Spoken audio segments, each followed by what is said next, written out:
que básicamente es una forma de vida. Entonces, bueno, ese trabajo, digamos, de interrelacionar variables, ¿no? De correlacionar cuestiones, es el trabajo que tenemos que hacer, ¿no? Y bueno, lo que quiero decirles es que de alguna forma también en esta materia tenemos que recuperar aspectos de historia argentina que no siempre se tienen en cuenta, que por ahí ustedes vieron en el secundario, allá lejos y ese tiempo, y bueno, hay que volver a mirarlos para poder tratar de entender, digamos, los procesos económicos ligados a, por ejemplo, la continuidad, ¿no? Es decir, cuando nosotros hablamos de la crisis argentina hoy, no podemos entenderla desde nuestra... Uno no puede decir, bueno, el problema de la Argentina es la pandemia, porque la pandemia no cayó en el aire, no cayó en un espacio vacío, sino que cayó sobre una historia que ya se venía construyendo y que ya tenía, digamos, desequilibrios que de alguna manera hicieron que la pandemia tuviera determinados impactos que todos estamos sintiendo, ¿no? Digo, pongo esto como un ejemplo para tratar de pensar los procesos sociales históricos en el tiempo, digamos, ¿no? Esa sería un poco la cuestión. ¿Y que en qué tiempo? Bueno, no nos vamos a remontar a la colonia, aunque podemos hablar algo de la colonia, aunque ya algo se ha hablado, pero bueno, lo que sí podemos decir es que durante el periodo colonial, ¿no? La Argentina era un país marginal dentro de un imperio europeo, ¿no? Es decir, una región marginal, digamos, para decirlo de alguna manera. Es decir, el imperio español era un imperio que se extendía, digamos así, por todos los continentes, donde no se ponía el sol, y dentro de en ese imperio, sigo admitiendo, en ese imperio, bueno, el territorio, lo que llamamos el Río de la Plata, porque hablar de la Argentina es algo anacrónico para la época colonial como unidad, decía, era un lugar poco importante. ¿Por qué? Porque básicamente lo que buscaban los imperios europeos eran, o España en particular, era o población sobre la cual asentar una dominación económica y social,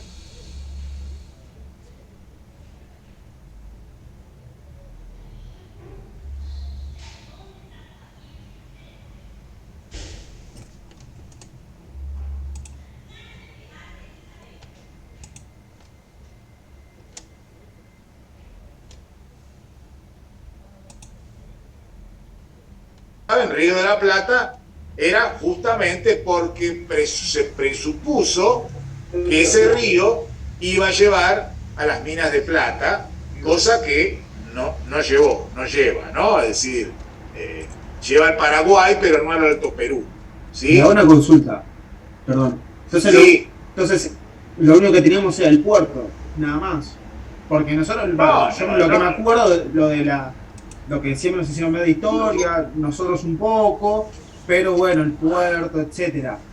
Claramente lo que usted dice, sí, iban al Alto Perú, donde ahí estaban las minas, Bueno, etcétera, pero no era que solamente teníamos el puerto, porque si no hubiésemos sido como Singapur o como Hong Kong, que son solamente ciudades, no. El Río de la Plata no tenía en principio lo que la sociedad española apetecía, pero tenía otras cosas que después con el paso del tiempo van a tener una valorización. O sea, hoy el petróleo puede ser considerado un recurso natural muy importante. Dentro de 100 años, no, seguramente. Ya no va a ser tan importante. Es decir, la riqueza natural de un espacio geográfico es transitoria, digamos.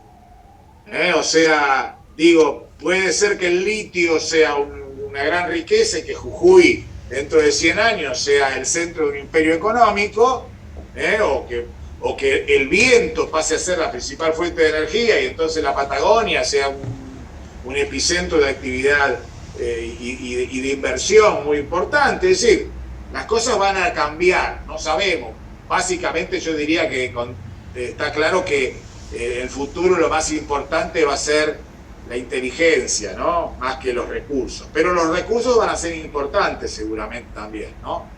Bueno, a ver si ya creo que siendo y 13 ya podemos, entonces, a ver si compartimos pantalla.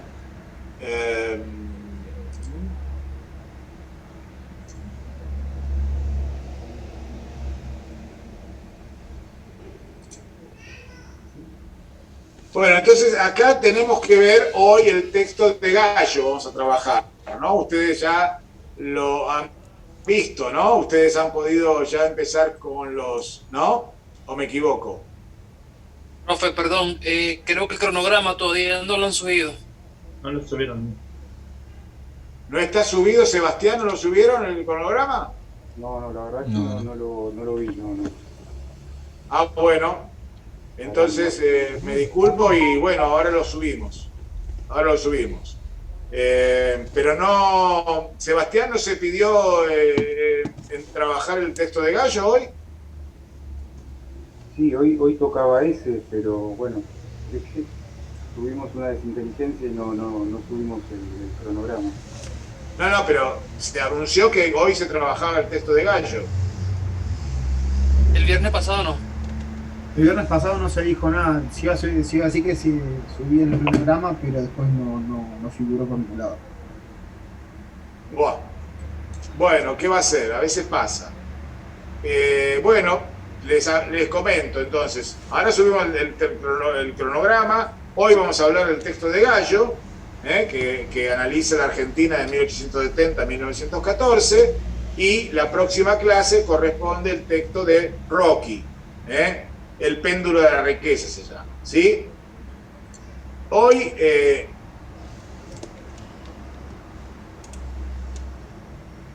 a ver si lo ven. Ahí está.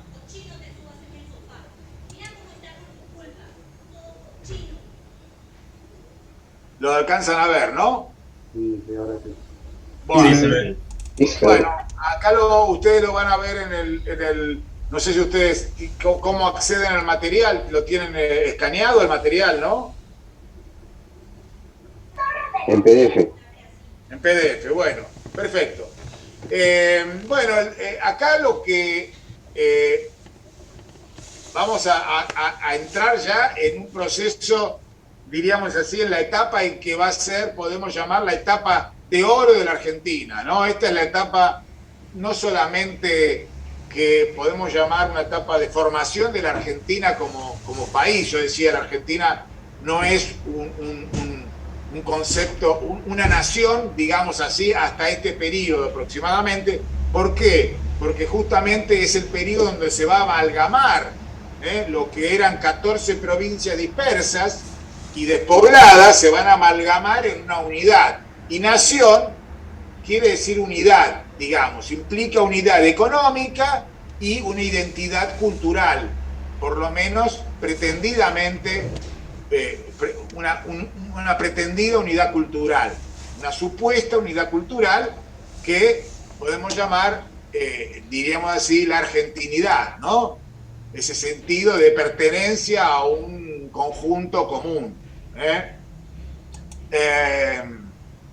Y esto no se da, esta situación de identificación cultural no se da hasta que no se produce el gran fenómeno de la inmigración europea, que fue el fruto de un proceso consciente, o sea, la prédica de lo que se llamó la generación del 37, integrada entre otros por Alberdi y Sarmiento, que habían sostenido la idea de gobernar es poblar, ¿no? Es decir, la función del Estado, que se crea con la Constitución de 1853, después de la Batalla de Caseros. Acá me remonto un poco más atrás, ¿no? Es decir, la Batalla de Caseros pone fin a la dictadura de Rosas en la provincia de Buenos Aires, ¿sí?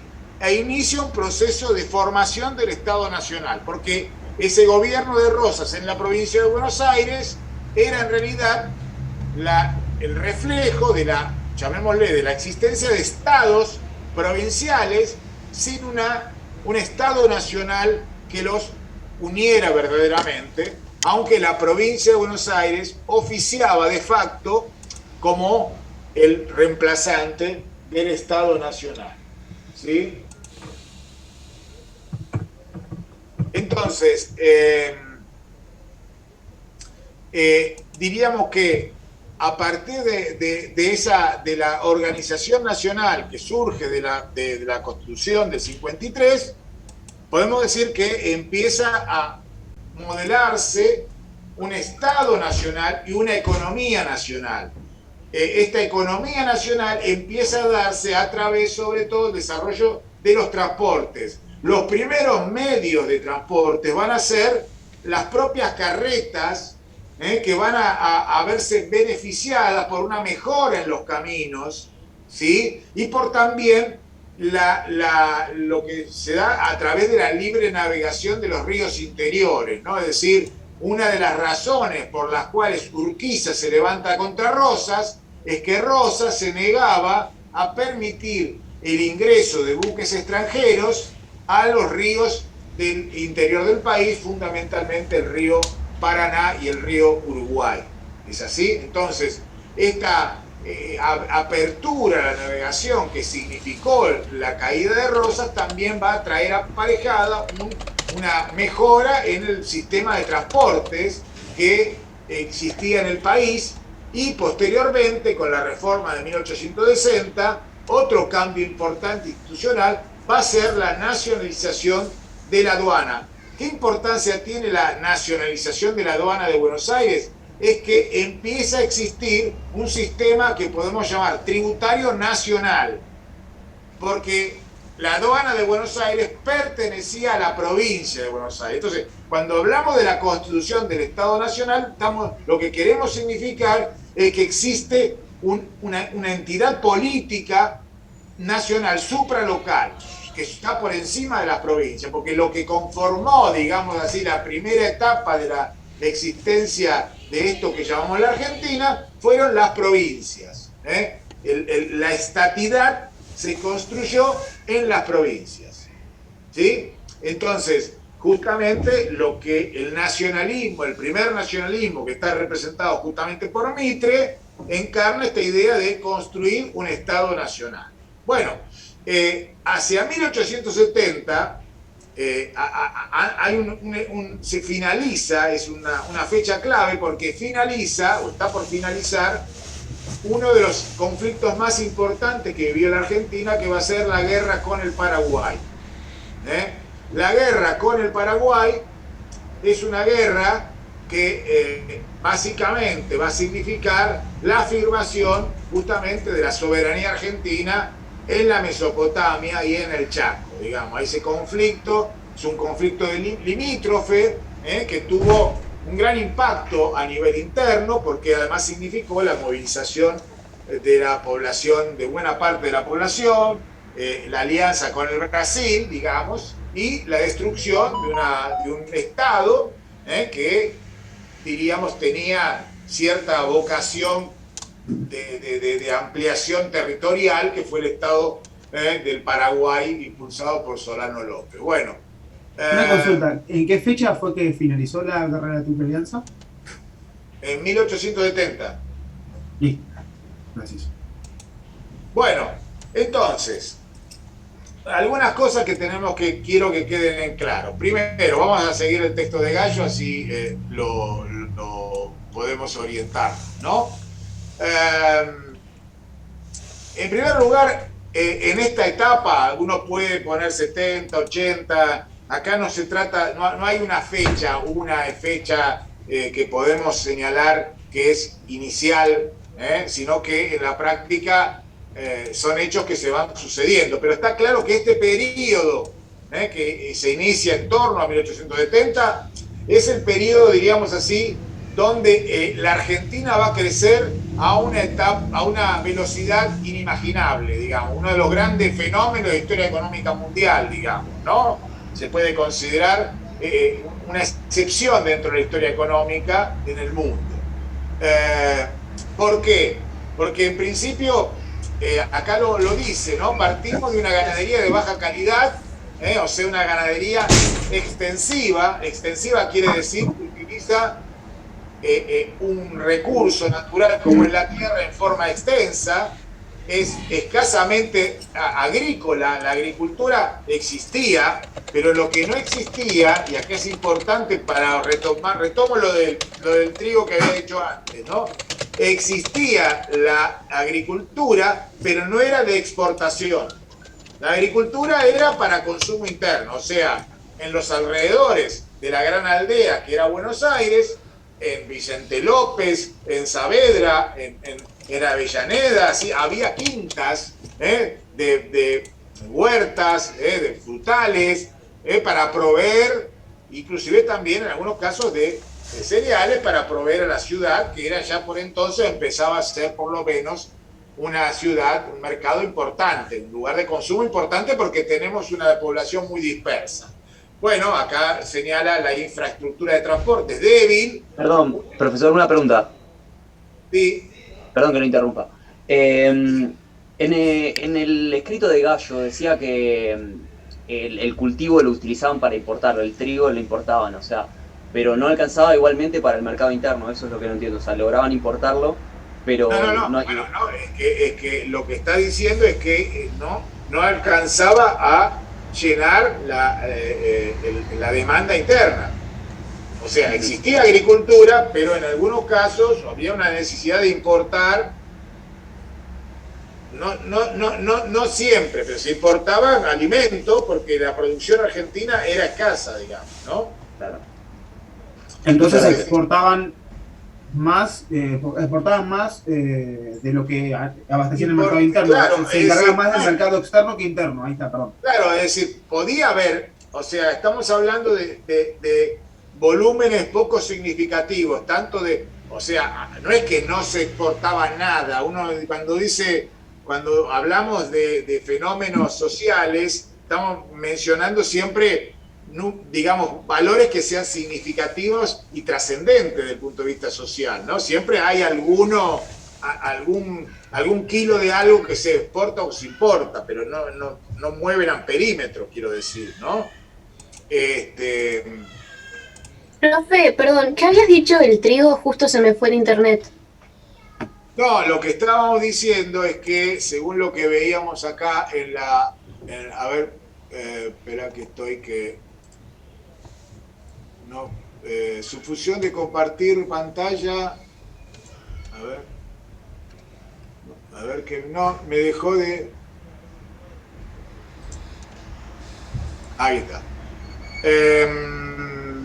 No, lo que había dicho era que lo que estábamos hablando recién, que el trigo, que la Argentina era productor de trigo, podía ser productor de trigo, pero no era para el mercado interno. ¿Se entiende? O sea, mejor dicho, era para el mercado interno, no exportaba, no era una producción importante, o sea, era fundamentalmente alrededor de las grandes ciudades para abastecimiento de las ciudades, ¿se entiende? Y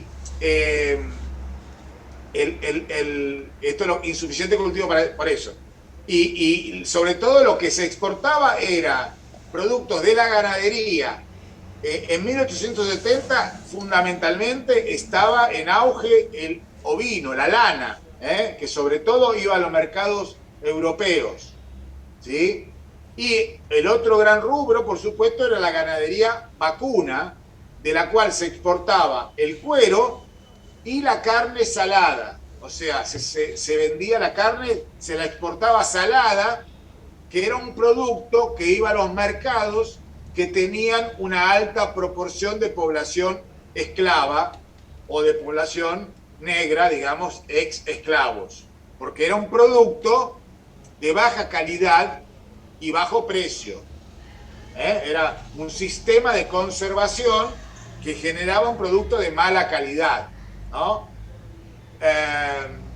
Por otro lado, bueno, comienza en esta etapa el ingreso de inmigrantes y de capitales, y al mismo tiempo hubo siempre acá vuelvo atrás, hubo siempre en la Argentina la idea de que no estaba solamente la riqueza agropecuaria, sino que también habría una minería que, considerando la gran extensión territorial que tiene la Argentina y la longitud de la cordillera de los Andes, obviamente se suponía que había grandes riquezas minerales que todavía la estamos buscando, porque en general la Argentina no es un país, digamos así, especialmente dotado en riquezas minerales. Justamente uno de los problemas de la industria va a ser la escasez de recursos minerales, ¿sí? Pero pasemos a la otra filmina. El primer censo nacional nos habla de una población de 1.800.000 habitantes.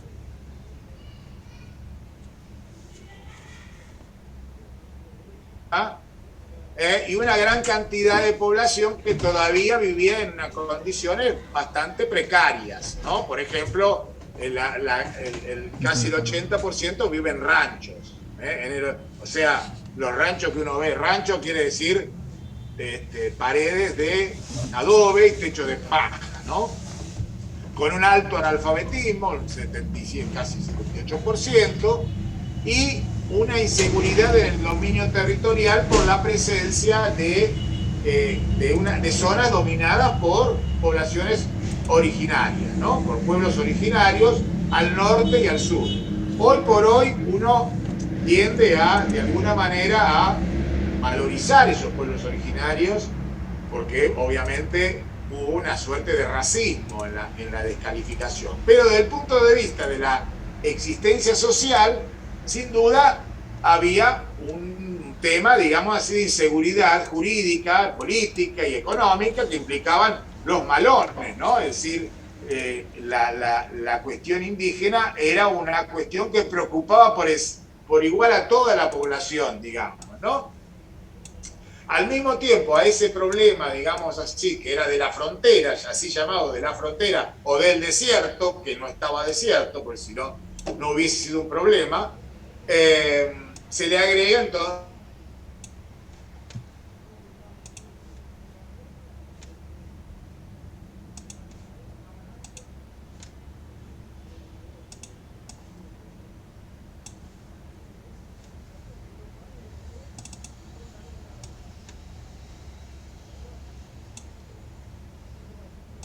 Aires contra el avance del Estado Nacional, ¿no? Es algo muy curioso que después de Mitre, que va a ser presidente entre 1862 y 1868, todos los presidentes que se suceden son provincianos, y los porteños van a sentir que son dominados por políticos que vienen de las provincias, ¿no? Y eso va a terminar en un alzamiento con una rebelión militar de la provincia de Buenos Aires en 1880 que dejó 3.000 muertos, ¿no? Fue una guerra muy sangrienta, ¿no?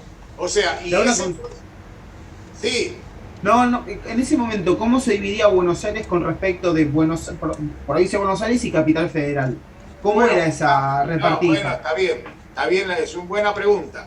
Justamente como consecuencia de la rebelión de Tejedor, gobernador de la provincia de Buenos Aires, contra el presidente de la Nación, que también residía en Buenos Aires, se va a producir lo que se llama la capitalización de la ciudad de Buenos Aires, la configuración entonces de la capital federal como algo distinto de la provincia de Buenos Aires, ¿no? Ustedes ya saben que provincia de Buenos Aires y ciudad de Buenos Aires tienen el mismo nombre, no por casualidad.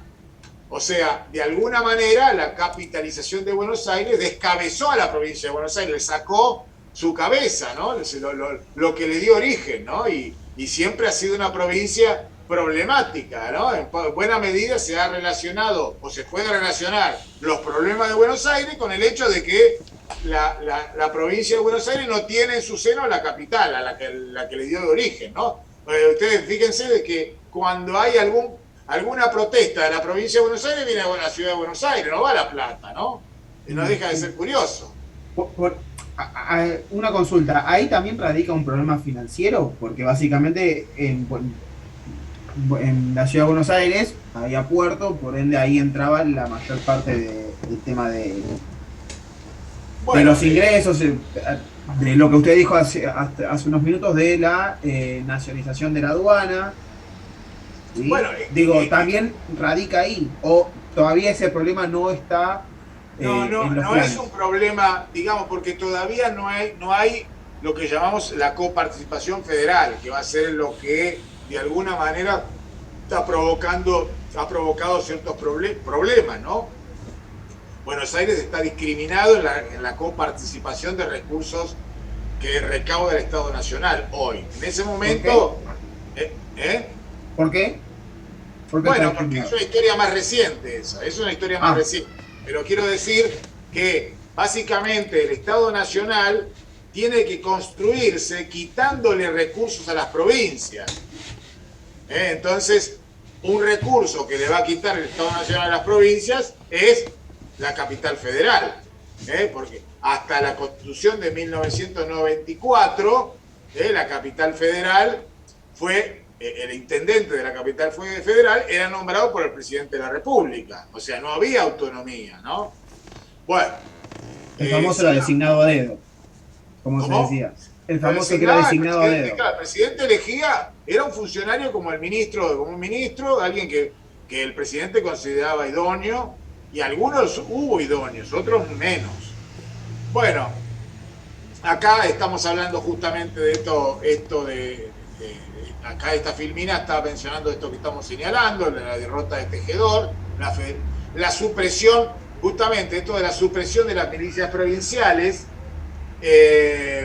alude justamente al hecho de que el Estado Nacional va a disponer a partir de este momento del monopolio de la violencia. Es decir, las provincias podrán tener policías para, fundamentalmente, el orden público, es decir, para perseguir a los ladrones, pero no pueden tener ejércitos.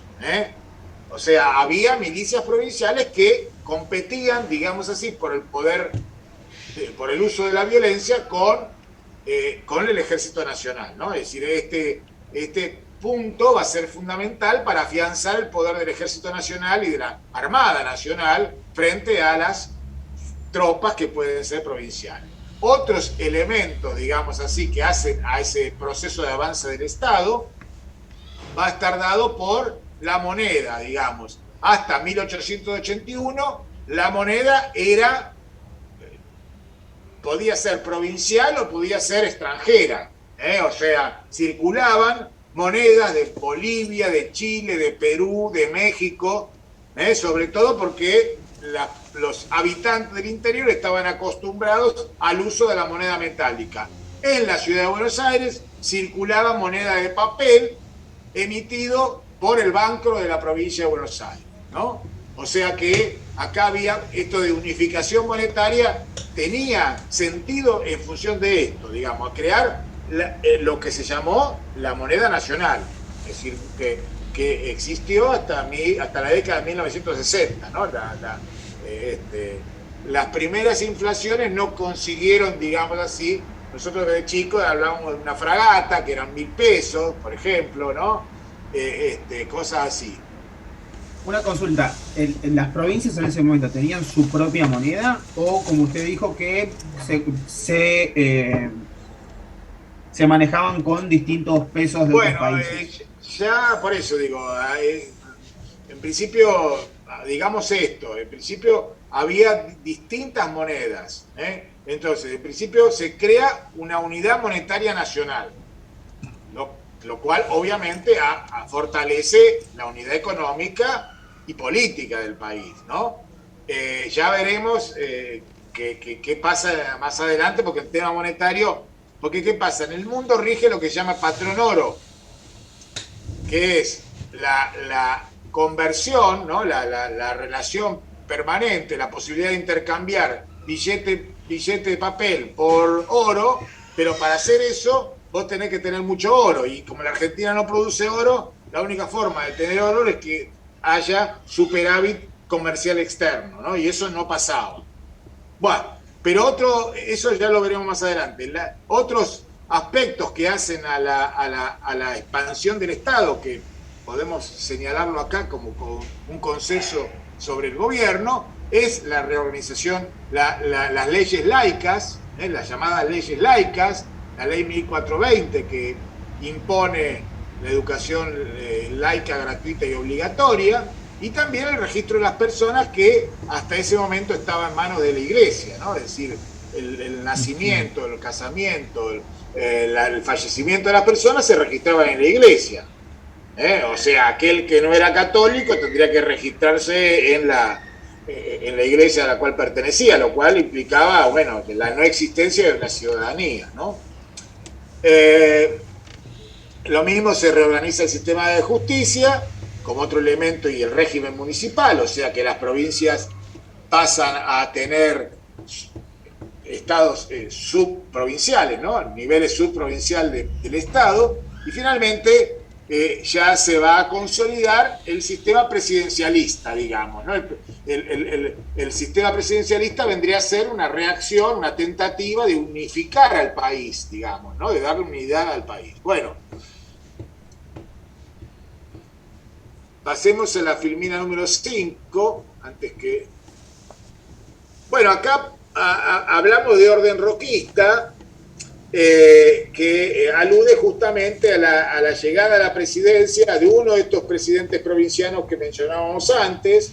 Esto es Julio Argentino Roca, presidente tucumano, quien ha sido uno de los principales ejecutores de la llamada conquista del desierto, es decir, la ocupación de la región patagónica, que estaba en disputa con Chile, hay que decir la verdad, ¿no? Es decir, Chile reclamaba tierras patagónicas y en ese momento Chile estaba en guerra, entonces se aprovechó un poco la guerra de Chile contra el Perú y Bolivia para ocupar la Patagonia, porque obviamente no tenía posibilidad de responder. Bueno, aquí anticipamos algo del texto siguiente, que es de Rocky, que justamente habla de la inserción argentina en el mercado internacional como proveedor de bienes primarios, agrícolas y ganaderos de zonas templadas, pero al mismo tiempo de receptor de bienes, digamos, bienes intermedios, bienes de capital, capitales y fuerza de trabajo, ¿no? Pasemos a la siguiente filmina, veamos... ¿Me dejas agregar una cosita? Sí, dale, tranquilo, dale. No, quería agregar algo breve para poder pensar todo este proceso que tiene que ver con la relación entre los mercados y la formación del Estado. Porque por lo general nosotros quizás hoy en día tenemos una mirada como que el mercado va por un lado, el Estado va por el otro, y en realidad lo que tenemos es un contexto internacional en donde el mundo se está achicando, hay una revolución de los transportes, con el barco a vapor, el ferrocarril, de hecho se habla de primera globalización en esta época, y la Argentina va a ser uno de los países de frontera que se van a ir incorporando a esa división internacional del trabajo, pero para incorporarse, los mercados internacionales necesitaban que existiera un Estado que pudiera ejercer su soberanía sobre la jurisdicción que abarcaba el país, que pudiera hacer cumplir lo que se había establecido en la Constitución, que era básicamente el respeto a la vida, a los bienes y a las propiedades de los individuos. Porque, a ver, si nosotros nos guiamos por los factores de producción, Argentina tenía tierra abundante, pero le faltaba inmigrantes, es decir, trabajo y capitales. Entonces, se necesitaba que existiera una entidad que pudiera garantizar que justamente vinieran los inmigrantes y los capitales. Y de hecho, en un principio, capitales, cuando lleguen al país, y sobre todo teniendo en cuenta que era un país de frontera nuevo, con una situación bastante inestable,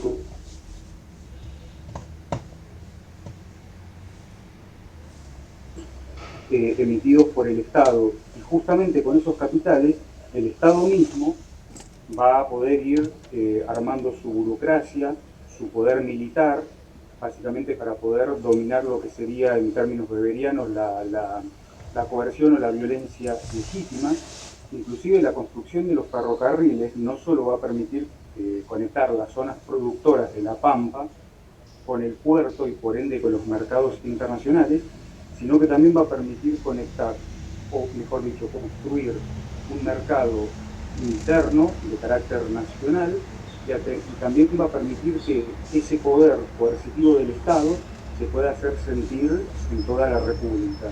Con lo cual, digamos que entre lo que sería mercado y Estado existen muchos vasos comunicantes. O sea, creo que, digamos, hay que correr, para mi gusto, esa mirada en donde el Estado va por un lado, el mercado va por el otro, porque en realidad creo que existe una relación simbiótica. De hecho, la consolidación del Estado fue una condición sine qua non para que el país pudiera garantizar las condiciones de inserción económica en el mercado internacional. De hecho, cuando después veamos cómo se manejó la famosa elite de 1880, nos vamos a dar cuenta que esta gente, digamos, eran partidarios del librecambismo, pero también va a haber momentos en donde se va a discutir políticas proteccionistas. ¿Ah? Entonces, básicamente esto lo aporto como para quizás pensarlo desde otro lugar. Sí, claro. Pero bueno, al mismo tiempo ese Estado era necesario justamente, digamos, ¿no? Acá hay un proceso, digamos, paralelo de donde el Estado y la sociedad se construyen mutuamente, digamos, en cierto sentido. Una de las cosas más extraordinarias de esta etapa es el crecimiento desde el punto de vista porcentual de la población. Vean ustedes que prácticamente la población se multiplica por 4 en 43 años, ¿no? Entre 1869 y 1914. O sea, 45 años, ¿no? Lo cual evidentemente es porque al mismo tiempo que se da el crecimiento demográfico, se da el crecimiento del producto per cápita. O sea, el producto per cápita crece más o menos a un 3%, pero al mismo tiempo la población crece a una tasa muy alta. Entonces, ese doble crecimiento del producto y de la población es el fenómeno extraordinario que decíamos antes. Bueno, seguí un poquito con me tengo que poner tengo que hacer una cosita, me tengo que poner un medicamento. Seguí con esta filmina, Sebastián, ¿podés? Dale. Vaya tranquilo. No, básicamente recién lo que planteaba Aníbal era que una vez que termine este periodo, por lo menos el año 1916, que es el punto límite que toma el autor del texto que estamos viendo, el producto bruto de lo que es este país que se está construyendo, que es Argentina, se va a multiplicar por 6 y el producto per cápita se va a multiplicar por 3. Eso significa que al final del periodo los habitantes del país van a ser 3 veces más ricos que cuando comienza este proceso allá por el año 1880. No solo van a ser más ricos, sino que también Argentina va a ser uno de los países más urbanizados del mundo, y todo esto sin haber atravesado, por ejemplo, una revolución industrial. Y bueno, y básicamente con el tema de la migración tiene que ver, bueno, con la dotación de factores. A Argentina le faltaban brazos para trabajar, que era un problema crónico, una vez que, si bien la inmigración al Río de la Plata comienza desde, por ejemplo, la década de 1830, en esta etapa, al calor de la revolución de los transportes, el descenso de los costos, o sea, era mucho más accesible que gente de cierto nivel adquisitivo pudiera trasladarse, por ejemplo, desde zonas de Europa hasta el Río de la Plata. Las condiciones de seguridad habían mejorado muchísimo, y además el Río de la Plata aportaba, por ejemplo, se pagaban salarios más altos que en algunas zonas de Europa, por ejemplo, de Italia, de España, y además Argentina, al ser un país productor de alimentos, la alimentación era abundante y barata, que era un dato no menor para poblaciones europeas digamos, no son las poblaciones que nosotros vemos hoy en día. O sea, el tema de comer o no comer era un tema importante en esta época. Claro, no, acá, Sebastián, Sí. digamos, parece que también es muy importante el problema, la distribución, la diferencia de la distribución territorial de la inmigración, ¿no? Es decir, Claro. eh, porque la población, el impacto de la inmigración se da sobre todo en la región pampeana, es decir, esto la región pampeana va a ser la región más rica y entonces la que va a recibir mayor cantidad de inmigrantes y entonces va a empezar a darse un fenómeno que existe muy fuertemente hoy, que es la desigualdad regional, digamos, ¿no? La desigualdad entre las provincias. O sea, por ejemplo, Santiago del Estero, una provincia que fue muy importante en la época colonial, bueno, que se convierten en provincias históricamente, digamos, estancadas, ¿no? Con poco crecimiento demográfico, con poca actividad económica, etcétera, ¿no? Entonces, eso, digamos, en el origen está esto, básicamente porque la región pampeana es la región que dispone de recursos que pueden generar, digamos así, exportaciones, mientras que las regiones más tradicionales, como la del NOA, sobre todo, el noroeste argentino, esa región que había sido la más importante en la etapa colonial independiente desde el punto de vista demográfico, pierde, digamos así, significación, pierde posibilidades, digamos, y por lo tanto va a haber un estancamiento, una tendencia de estancamiento con diferencias, ¿no? Bueno, acá señalamos, bueno, el proceso de modernización productiva, ¿no? Si van a incorporar este incremento de la actividad económica también implica la introducción de medios mecánicos de producción, de utilización de instrumentos más modernos, sobre todo en el área, por eso, en el área pampeana, la decadencia de las tradicionales o el menor dinamismo del sector de las regiones tradicionales. Una consulta. Sí. Imagino que había cierto criterio unificado dentro de la casta política en cuanto a este tipo de decisiones, pero provincias como la que citaron de Santiago del Estero, que se había perjudicado por este modelo que se estaba llevando adelante, ¿hay registro de que había algún tipo de crítica a este desarrollo que reinaba o estaban todos dentro del mismo criterio con el fin de que el país avance y en realidad se empiece a formar y avanzar? No, a ver, vos utilizás la palabra casta política, parece ser un poco... todos los países tienen alguna dirección, alguna elite que toma la dirección, así que alguien tiene que hacerse cargo, digamos, ¿no? Eso diría, o sea, existe una elite, esa elite, bueno, se elige de distintas maneras, no es una elite completamente cerrada. Por ejemplo, bueno, sabido es que Sarmiento era hijo de la famosa Paula Albarracín, o sea, no pertenecía a una clase dominante, digamos, ¿no? O sea, además en Argentina, el territorio argentino era un país, no era una zona donde había una aristocracia o una oligarquía, o sea, se están creando los sectores dominantes en esta etapa, en realidad, en la etapa de formación de los que son económicamente dominantes y los que se dedican a la política. Uno se dedica a la economía, a hacer negocios, otros se dedican a la política. Qué cosa que, mal o bien, pasaban en todos los países, ¿no? Ahora, respecto de la desigualdad territorial, que supongo que es lo que a vos te referís, a vos te importa, no es que hubo, digamos, las élites de Santiago, de las provincias, no es que no les interesaba, simplemente la dinámica económica y social no permitía, digamos, los recursos no permitían. Y después, obviamente, se van acomodando a las situaciones y terminan algunos generándose algún beneficio de eso. Pero digamos que yo no veo una decisión, diríamos, de vamos a anular al interior y vamos a hacer que el puerto florezca. No me parece que haya habido una decisión de ese tipo, ¿no?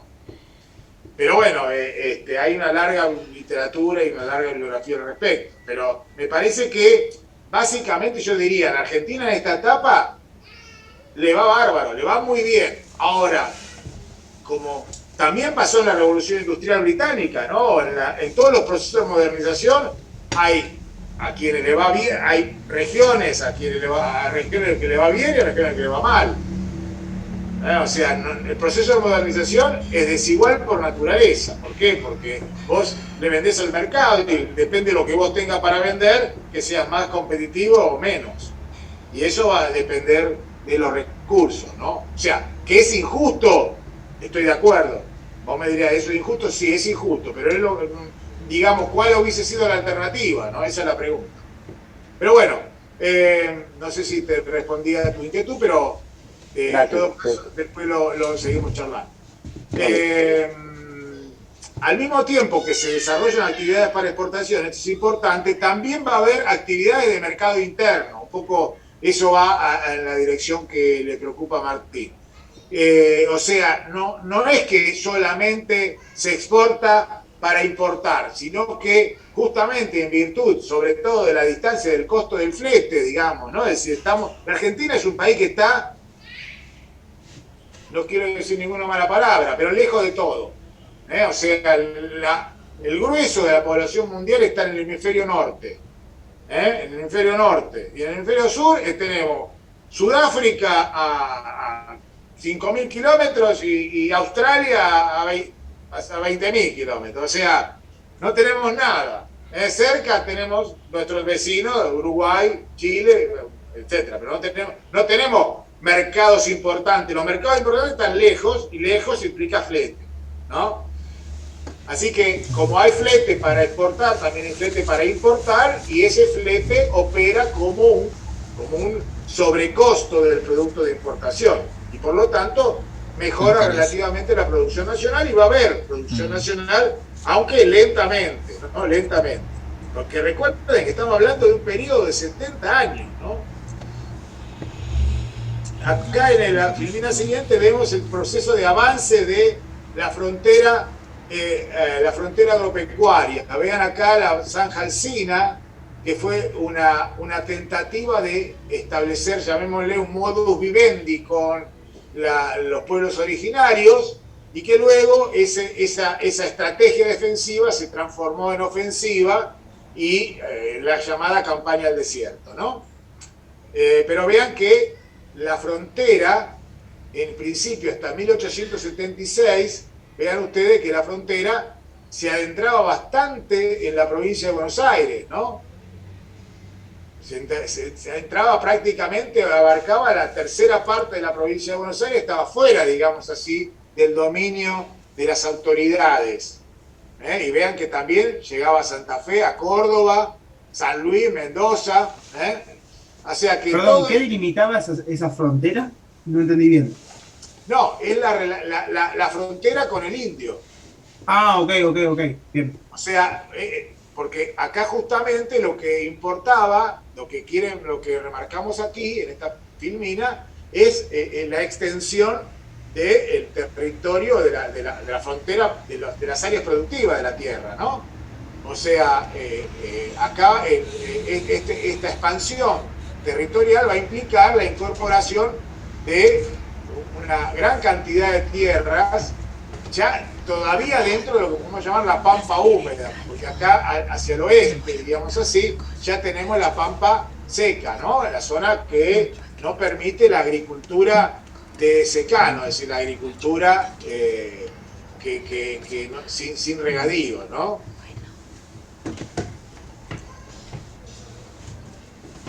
Siguiente filmina, bueno, acá hay una cuestión importante de movilidad social, ¿no? Es decir, parte de este proceso de transformación económica va a implicar un incremento de la clase media, al mismo tiempo la educación, no solamente por la ley, sino porque existe una decisión de las autoridades de expandir el sistema educativo, va a haber una reducción muy significativa del 78 al 35, se reduce de una manera muy, muy fuerte, y al mismo tiempo, bueno, hay mejoras sociales muy importantes, la vivienda popular de la época era el conventillo, que era una vivienda unifamiliar que se transforma en plurifamiliar, o sea, lo que estamos viendo originariamente era la vivienda de una familia acomodada que tenía una numerosa prole y algunas personas que asistían de personal doméstico, y esas casas se convierten cada cuarto se convierte en una vivienda familiar, o sea, en cada cuarto donde antes podía vivir una persona pasa a vivir una familia, ¿no? Bueno, una de las cosas que se remarca es que por esta etapa la legislación social y laboral no avanzó conforme avanzaba la economía, o sea, no estaba a la altura, digamos que en cierta medida la economía avanzaba más que ciertas, digamos así, cierta legislación social, lo cual era un poco lógico porque un poco pasaba en todo el mundo, o sea, diríamos en todos los países del mundo había mucha resistencia de las clases altas a, por ejemplo, a legislar, a otorgar, por ejemplo, derechos a los sindicatos, ¿no? Profe, una consulta. Esto pasa, pero más que todo es en el Buenos Aires y lo que son las regiones pampeanas, poniendo el punto anterior que indica el compañero. En las otras provincias no pasaba esto, según el texto. El crecimiento era poco y nada.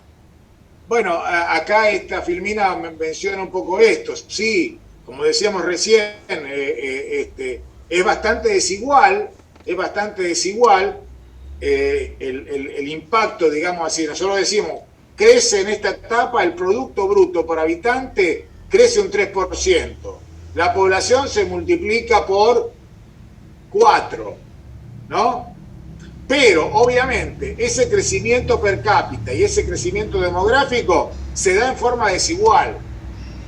Se concentra en la región pampeana, porque es la región que más está beneficiada, diríamos así, por el sistema, digamos así, de globalización económica mundial. O sea, el mundo se ha expandido en su capacidad comercial, los países comercian, intercambio de capitales, de personas, de mercancías, transporte, etc. Entonces, la proximidad a los puertos sin duda es un elemento, la riqueza natural de la tierra también es un elemento, pero bueno, y las provincias más alejadas empiezan a desarrollar ciertas actividades, pero muy lentamente. Por ejemplo, el vino en la zona de Mendoza, que eso es muy lento, Sí. El azúcar en Tucumán. El azúcar en Tucumán. Pero bueno, por ejemplo, hay provincias históricamente que tienen, por ejemplo, La Rioja y Catamarca, son provincias que nunca tuvieron una fuerte, digamos así, trama productiva local, ¿no?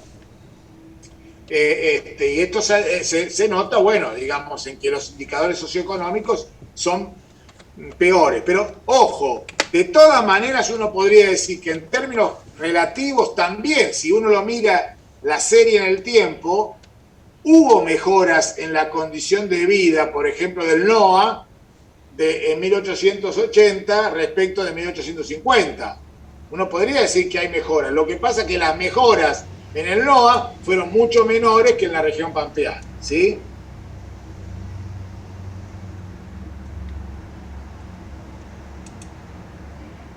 Bueno, una de las características de esta sociedad, de esta Argentina, diríamos así, es el dinamismo de la sociedad civil. Y eso se refleja en la tendencia a la formación de asociaciones de distinta naturaleza.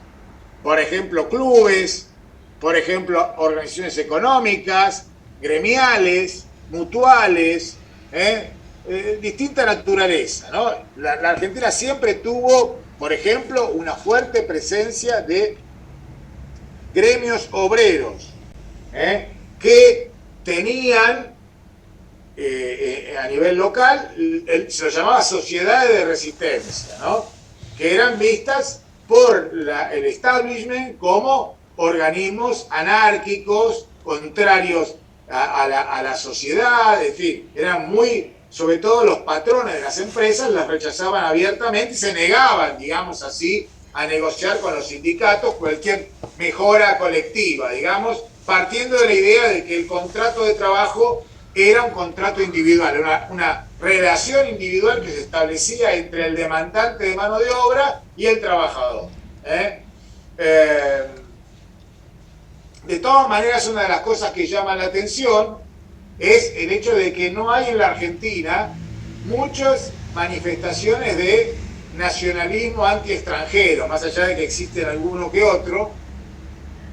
Supongo que esto lo va a decir más adelante, pero bueno, en general hubo bastante, digamos así, hasta la Primera Guerra Mundial, bastante, llamémosle, había una convocatoria que vengan los extranjeros, sobre todo el europeo, digamos así, que era considerado un factor de progreso, digamos, ¿no? Después, en la medida en que empiezan a aparecer corrientes que eran consideradas antisociales, como el anarquismo, ahí va a haber problemas, que ya veremos más adelante. Acá, por ejemplo, se menciona que las corrientes que existían, que podemos decir, bueno, corrientes políticas y llamémosle sociales, el liberalismo, el radicalismo sería un partido que nace de la revolución de 1890, que ya la veremos más adelante, el socialismo también, que replicaba el socialismo europeo,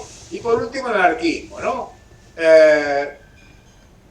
Son corrientes que, digamos, más allá de que había luchas, todos compartían alguna idea común, es sobre todo la idea de, llamémosle, el liberalismo económico. O sea, en esencia podría decirse que se consideraba que el mercado, más allá de algunas cuestiones que podrían ser, el anarquismo hasta cierto punto no estaba tan de acuerdo con eso, pero digamos en general rechazaban al Estado como un determinante, digamos, se lo veía al Estado como un factor, llamémosle, opresivo. Sí, ¿qué me querían preguntar? Bueno. No, quería que me explique por favor eso de anarquismo, socialismo, radicalismo y liberalismo. Bueno, digamos, son corrientes político-ideológicas, ¿no? Llamamos liberalismo, en realidad los gobernantes eran liberales y conservadores en lo político, porque en realidad los que gobernaban querían seguir gobernando, y como las elecciones no eran libres, bueno, eran liberales, llamémosle lo económico, pero no en lo político. O sea, la política liberal implica cierto uso de libertades civiles para la gente y cierto acceso, digamos. En cambio, el radicalismo es una corriente que fundamentalmente se va a definir por la pureza del sufragio. La Unión Cívica Radical se va a definir por la demanda de que haya elecciones limpias. Eso se va a conseguir con la ley Sáenz Peña en 1912, ¿no? La ley de sufragio universal. Y el socialismo básicamente postula la necesidad de que hubiera leyes que permitieran que los sectores sociales menos favorecidos sean compensados, digamos así, a través justamente de la legislación social. Pero digo, esto mantiene, si bien yo diría que acá hay algunos sectores que podemos llamar gobernantes que no son librecambistas, o sea, sobre todo porque proponen la necesidad de... Hay muchos que son proteccionistas, digamos, ¿no? ¿Sí? Una consulta, la rama del socialismo es donde nace un poco lo que es el peronismo, poniéndole un nombre, digo. Simplemente tomando como... hoy lo identificamos así, pero digo... No, porque, ¿sabés por qué? Porque el peronismo es una mezcla, digamos, de nación, es una mezcla de corrientes ideológicas. Entonces, el peronismo del 46 no es un movimiento de izquierda, digamos, para decirlo así rápidamente, ¿no? Mientras que el socialismo sí es de izquierda. Será una izquierda a la europea, pero es izquierda, ¿sí? De hecho, el socialismo estuvo en la Unión Democrática en contra del peronismo. Claro, por eso. O sea, los socialistas eran antiperonistas. Si jugaron para alguien fue siempre en contra del peronismo. Bueno, después se va a dividir, es una historia larga. Después va a haber una corriente socialista que adhiere se aproxima, en fin, es complejo, pero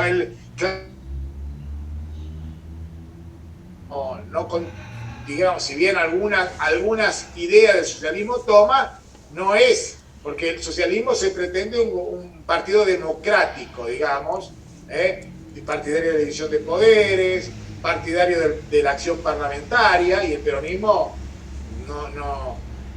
digamos, tiene cierto rechazo hacia ese tipo de cosas. No es muy partidario de la división de poderes el peronismo del 46, ¿no? Bueno, pero eso es otro, nos estamos adelantando. Profe, una consulta. A ver, que no me quedó muy claro del texto. ¿En qué se diferenciaba, cuál era la principal diferencia del socialismo de Marx con el socialismo que adaptaron los inmigrantes argentinos? O el socialismo que estaba implementado en la Argentina. No, lo que quiero decir con esto, lo que queremos decir con esto, que había ciertas ideas que eran compartidas por todo el mundo, digamos, ¿no? Respecto de, por ejemplo, la idea de que la Argentina era un país que estaba destinado a progresar, que había una idea de que la libertad económica era de alguna manera defendida por todos, la idea de que tenía que haber libertad económica, la idea de que el Estado no debía ser un Estado intervencionista, que debía regular, o sea, había un cierto rechazo a esa idea de un Estado intervencionista en general, vamos a decir así. No había, por ejemplo, aún los católicos son liberales también, ¿no? En otros países, como puede ser México, Perú, etcétera, existen, digamos así, conservadores que defienden cierto antiguo régimen, relaciones de servidumbre, relaciones de patronazgo, digamos, de los propietarios respecto de sus peones, ¿sí? Esas ideas no existían en la Argentina, ¿no? Entonces, más bien había, por eso digo, ideas liberales en un sentido muy amplio de la palabra, ¿no? Que se compartían, aún la izquierda, digamos, ¿no? Pero bueno, ya eso simplemente lo mencionamos ahora, después lo vamos a ver más en detalle. Y una de las cosas que vamos a ver es que la Argentina empieza a verse como un país distinto en el contexto latinoamericano. Diga, un poco la idea de Alberdi, de gobernar es poblar, partía de un supuesto de que los argentinos ya en 1852 eran europeos en América, no eran americanos, y este proceso que se da entre 1870 y 1914 viene a consolidar esa idea, ¿no? De que éramos un país, no éramos Latinoamérica. ¿Por qué? Y bueno, porque se consideraban así. Si no es que uno es, los inmigrantes.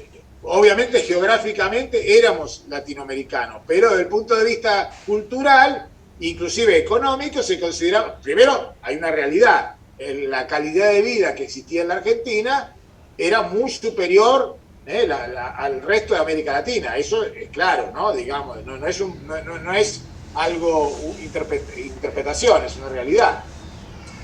Eso no significa que no hubiera pobres, que no hubiera gente que sufriera, desde ya, pero la producción argentina de lo que sea, en general era muy superior al resto de otros países, ¿no? De América Latina. Había hemos crecido económica y socialmente más que el resto de Latinoamérica.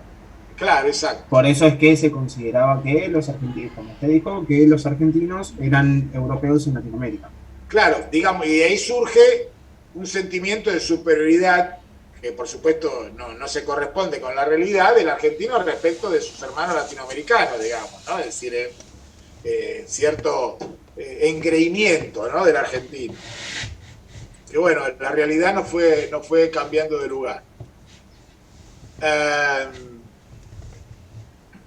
Bueno, al mismo tiempo aquí aparece acá aparece mencionado algo de lo que decíamos antes, o sea, la política va a estar dominada por élites provinciales que de alguna manera van a empezar van a terminar aliando con el gobierno nacional, van a terminar configurando lo que se llamó el Partido Autonomista Nacional, y que de alguna manera ese partido que es la Liga de Gobernadores, va a ir imponiendo a los distintos presidentes, que van a ser finalmente los que van a de alguna manera dirigir el Estado Nacional, ¿no?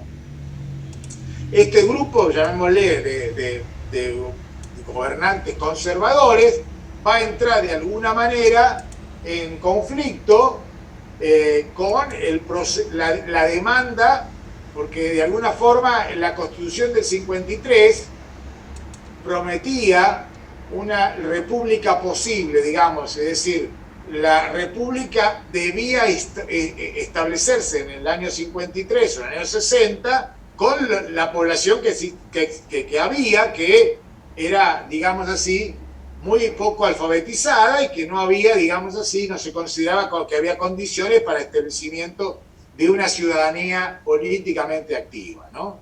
Entonces, a partir de, digamos así, del proceso de evolución, del avance de la educación, la demanda de participación política aumenta, y eso es lo que lleva entonces a, finalmente, al establecimiento de un sistema que fuera más democrático, digamos, ¿no?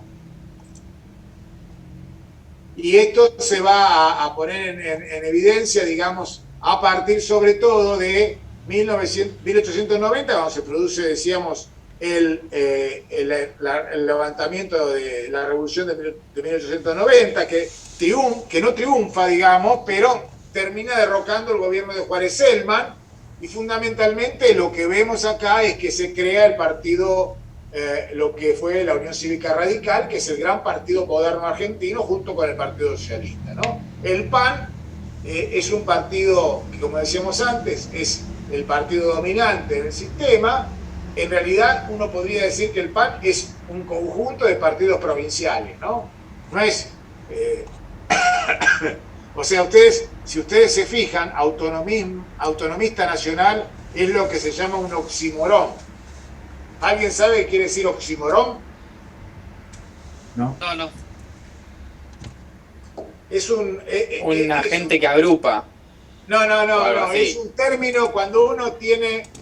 Que junta dos pensamientos opuestos. Claro, un sustantivo que es modificado por un adjetivo que tiene un sentido que es contrario, no es exactamente lo contrario, pero es bastante contrapuesto, ¿no? Es decir, qué sé yo, los jóvenes viejos, Yo digo, es un oxímoron, estoy afirmando y negando al mismo tiempo. Obviamente, ese joven viejo, el viejo no es lo mismo, que no se refiere a las mismas cosas, ¿no? Se refiere a cosas distintas. Joven habla de la edad y viejo habla de la mentalidad. Entonces, bueno, habla de cosas distintas, pero en el fondo son contradictorios. Autonomista nacional es así. ¿Por qué? Porque autonomista quiere decir federalista, o sea, partidario de su independencia del Estado nacional. Y nacional es todo lo contrario. Es como si fuera federal unitario. O sea, reúne entonces a todos los partidos provinciales y que se configuran como un partido nacional.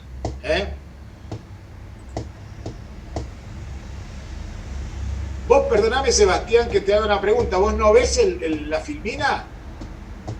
Sí, la estoy viendo. Ah, bueno.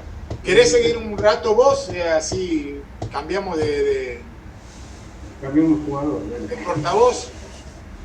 Sí, dale. Bueno, en cuanto al orden político, bueno, tenemos un orden político republicano en donde existe una división bastante marcada entre el poder ejecutivo, legislativo y judicial. Si bien el régimen es fuertemente presidencialista, porque el presidente tiene bastantes atribuciones, como por ejemplo la de poder sancionar decretos, inclusive sin que el Congreso esté reunido, o decretar intervención en alguna de las provincias.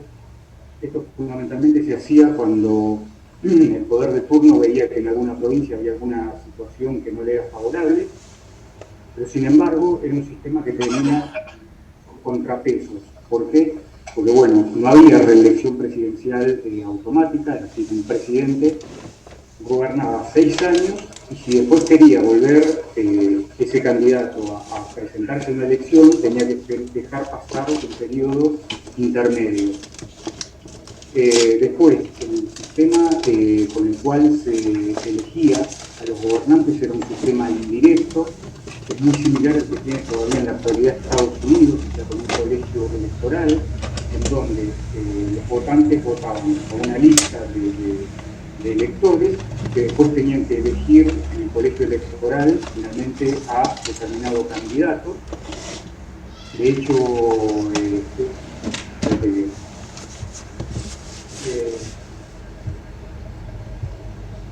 y bueno, después también había un poder legislativo que era bicameral, dividido en una Cámara de Diputados. La Cámara de Diputados estaba elegida fundamentalmente por la cantidad de habitantes, es decir, había un diputado de acuerdo a la cantidad de habitantes que tenía un determinado territorio, y después estaba la Cámara de Senadores, que tenía una proporción fija y que fundamentalmente el Senado solía estar ocupado por ex gobernadores provinciales e inclusive por ex presidentes. Después, las provincias eran estados subnacionales que tenían sus propias estructuras, es decir, tenían gobernador, legislatura, poder judicial, pero el Estado central o el Estado nacional tenía la potestad, cuando existía alguna situación que le era desafecta, que inclusive va a pasar con el radicalismo después, la potestad de intervenir esa provincia, es decir, de mandar a un tipo que actuaba como representante del poder central para sacar al gobernador de turno y por ende llamar a elecciones y poder posibilitar que gane algún candidato del propio partido. Claro. Y después, los castigos vienen siendo eso, ¿no, Sebastián? ¿Cómo? Los castigos vienen siendo esos, según el texto. Sí, digamos, a ver, vos pensás que, por ejemplo, el PAN era una coalición, estaba representada por personalidades, era un sistema de notables, es decir, de personajes fuertes, que negociaban entre sí. Por supuesto, necesitaban una legitimación de tipo electoral. De hecho, eso es lo que va, digamos, las impugnaciones que el régimen va a ir recibiendo por parte, no solo por parte de la sociedad civil, sino también, por ejemplo, de la Unión Cívica Radical, del socialismo, sino dentro del mismo PAN, bueno, va a hacer que más adelante se haga una reforma. Y por supuesto, como todo, había cosas que se negociaban y cuando no se podía negociar, obviamente que se aplicaba un castigo, un correctivo, como quiera llamarlo, que podía ser, por ejemplo, una intervención federal. Retomando algo que dijo Aníbal, hay provincias que son las que quedaron como más rezagadas en cuanto al reparto de los beneficios de lo que es esta inserción en el mercado mundial, y por ejemplo lo podemos ver hoy en día que viven fundamentalmente del empleo público. Bueno, eso también es una manera de poder negociar. Es decir, vos me apoyás, bueno, yo te doy tal cosa. Si vos sacás los pies del plato, como decía Perón, bueno, había intervenciones federales. ¿Ah? No sé si respondí tu pregunta. Una consulta, Sí. Una consulta fue un poquito de esto. Más o menos hoy en día hay como un seguimiento de estos partidos políticos. ¿Del PAN hay algún seguimiento? ¿Siguió en el tiempo? ¿Murió? ¿Quedó en algún partido? Son los partidos conservadores. O sea, es lo que se llamaban los conservadores, ¿no? O sea, en la Argentina esa corriente fue quedando anulada, digamos, ¿no? Los conservadores, uno podría decir, bueno, digamos, son las corrientes más, llamémosle, más tradicionales, digamos, ¿no? Pero yo diría que no tiene una expresión, son digamos, existen como sellos, pero no hay una expresión electoral significativa, en mi opinión, ¿no?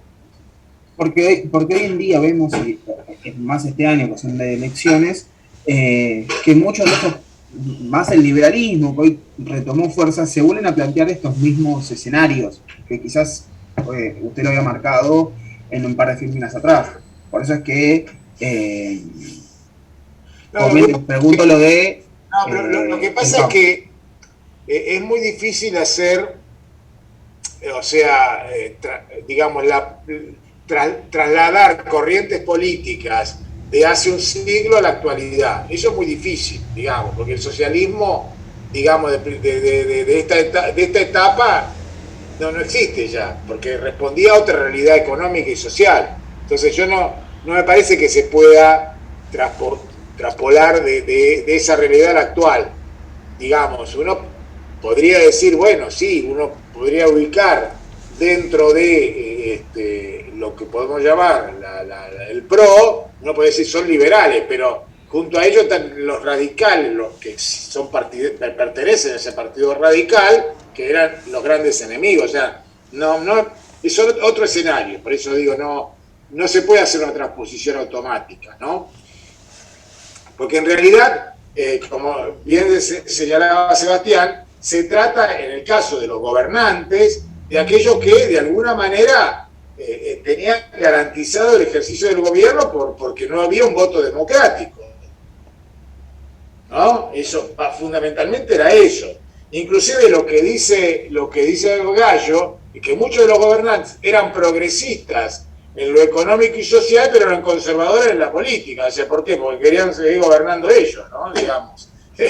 Eso no sé si tiene ideología, porque a mí me parece que todos quieren seguir gobernando ellos. Así que en ese sentido, todos pueden decir que son conservadores, ¿no? Es decir, yo no conozco un político que no quiera seguir gobernando. No sé si alguien conoce, digamos, en general, si lo dejan, en la Argentina, sobre todo, el que tiene poder quiere seguir teniéndolo, ¿no? Y si no, miremos a Venezuela. Bueno, por eso no tiene ideología, digamos, como bien dice acá el compatriota.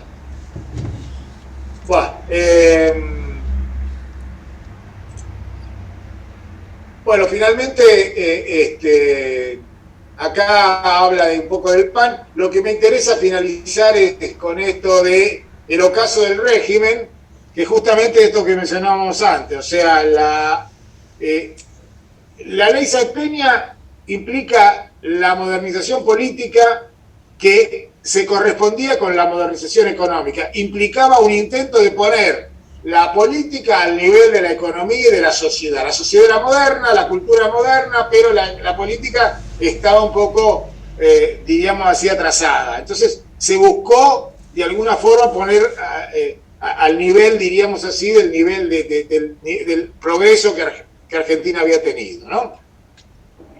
Y acá entonces aparece la Unión Cívica Radical, que demostró ser el partido, no era algo que estaba escrito, digamos, ¿no? Que mejor se manejó. Es decir, en realidad lo que pasó fue que coincidió la ley Sáenz Peña, se da en 1912, y en 1914 se produce la guerra. Y la guerra genera una gran crisis económica y social, y los conservadores pierden el poder en buena medida por la ley Sáenz Peña, que otorga el derecho de voto para los argentinos nativos, pero al mismo tiempo digo, porque también los argentinos nativos están con bronca porque la guerra ha generado desocupación. Entonces votan por un partido nuevo, que no era nuevo en realidad, porque eran políticos que venían del antiguo, digamos, del PAN, en muchos casos, pero que tuvieron la capacidad de crear un aparato partidario para captar votos, ¿no? Que fue los comités radicales, ¿no? El comité radical fue el gran instrumento que tuvo Irigoyen para imponerse en el país, ¿no? Bueno, Sebastián, ¿querés agregar algo más?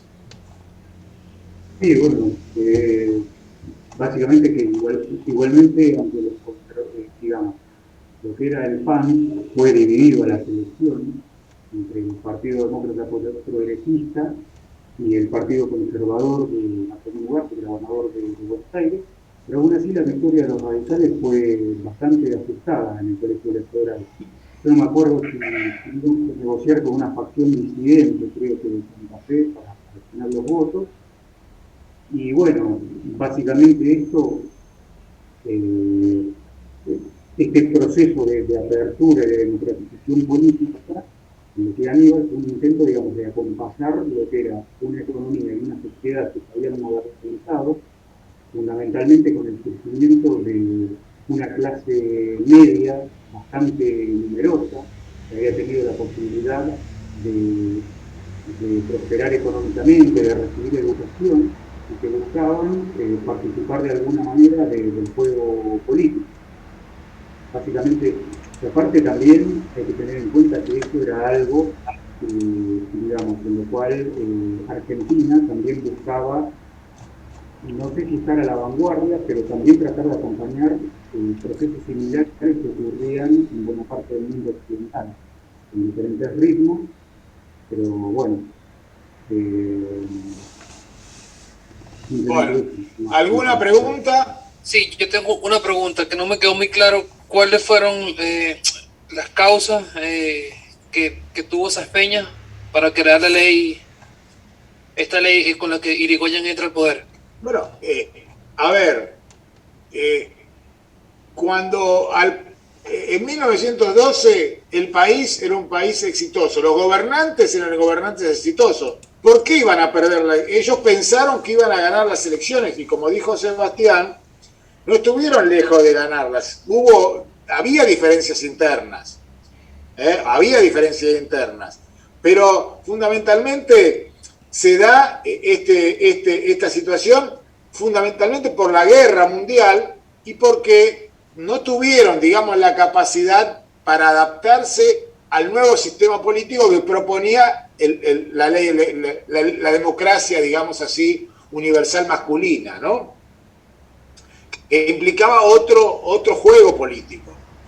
Entonces, fundamentalmente es eso. Ahora, en la realidad, la Unión Cívica Radical no proponía demasiados cambios. Sí, algunos cambios sí, no eran menores, algunos cambios proponían, porque en la práctica, cuando vos tenés un voto, tenés la posibilidad de usar el voto, siempre existe, diríamos así, menor libertad para tomar medidas antipopulares, porque el sector popular, los sectores populares votan, y al votar inciden, digamos, ¿no? O sea, hay cierta limitación, pero desde el punto de vista de la economía, del manejo en general de la política, no hubo grandes diferencias. Se avanzó, después eso lo vemos con Palacio, pero se avanza un poco en la legislación social, pero no demasiado. No cambia demasiado la idea de la inserción internacional del mundo. No hay una política de desarrollo, digamos, demasiado diferente a la que traía la economía argentina. O sea, no es que había otra propuesta. Sí hay un incremento de la participación estatal, un aumento de cierto aumento que en realidad continúa el aumento que trae, por ejemplo, el Estado del número de empleados, pero básicamente es eso, digamos, ¿no?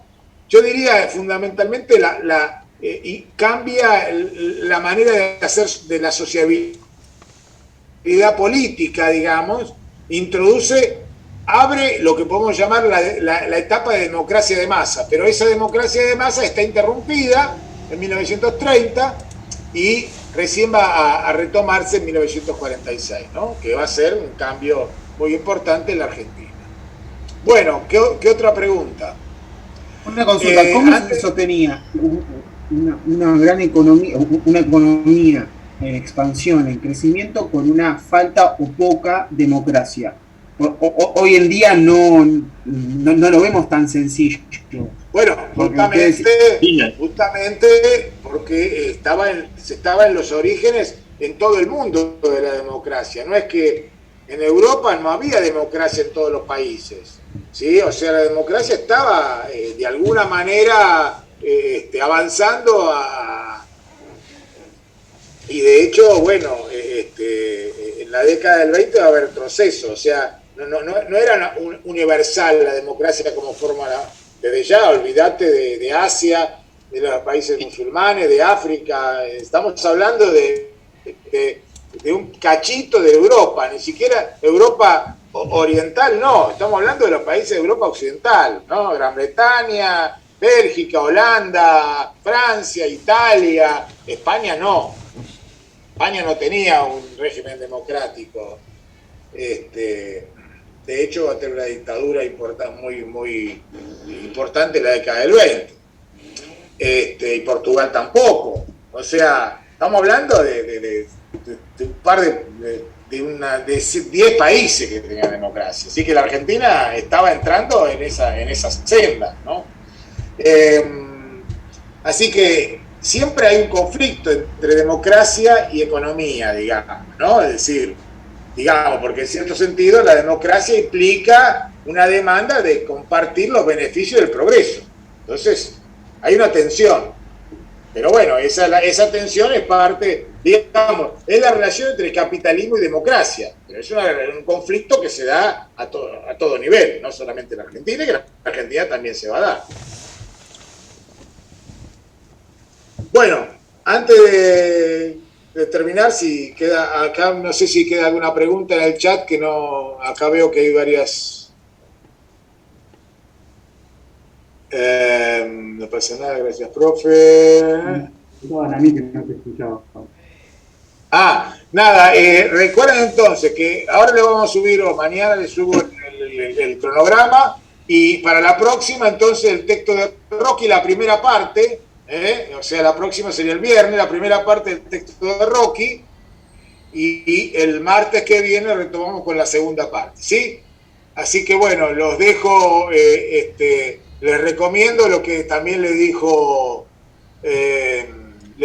Juan, el profesor Gómez, respecto de la lectura, ¿no? Es decir, insisto en eso de tener alguna,